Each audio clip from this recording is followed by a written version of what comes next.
While staying in North Wales this week, we had what could be an important practice outing for William. This was a 5-mile walk around Llyn Padarn in Llanberis. The excursion was practice for the start of our sponsored 7-way trek in a couple of weeks, which will begin with some hikes of almost double this length.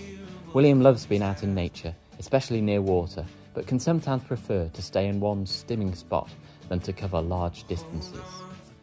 Our walks often begin with William on my shoulders, which was the case today.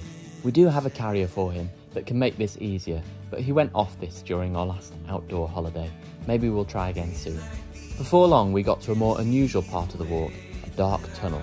William was suddenly keen to be exploring for himself, especially when seeing the exciting lit-up posts inside the tunnel. Sensory features like this definitely help to keep his interest, and our excursions are no good if they're not fun for William, so this was a great addition. William was happy to walk by himself afterwards, as well as breaking into his snacks. We were following a route guide for our excursion, although this didn't make much sense, so we just stuck close to the lake. We would find out why this was a bit later.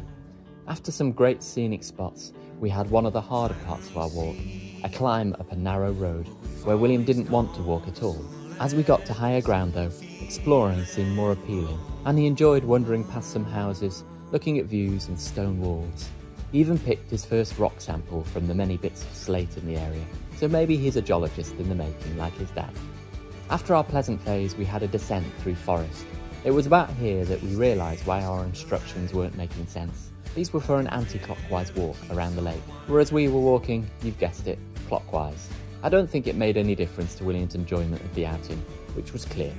After a couple more wrong turns, we ended up taking a detour alongside a little railway track, which got us back to some more built-up areas near the end of our walk. The excursion finished with some flatter walking, and finally a chance for some water play at the edge of the lake.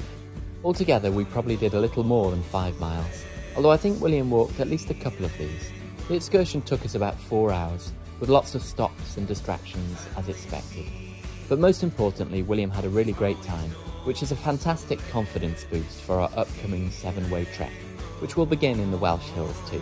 Through this, we'll be raising money to provide free tutoring for neurodivergent students. You can learn more and sponsor us through our Linktree link.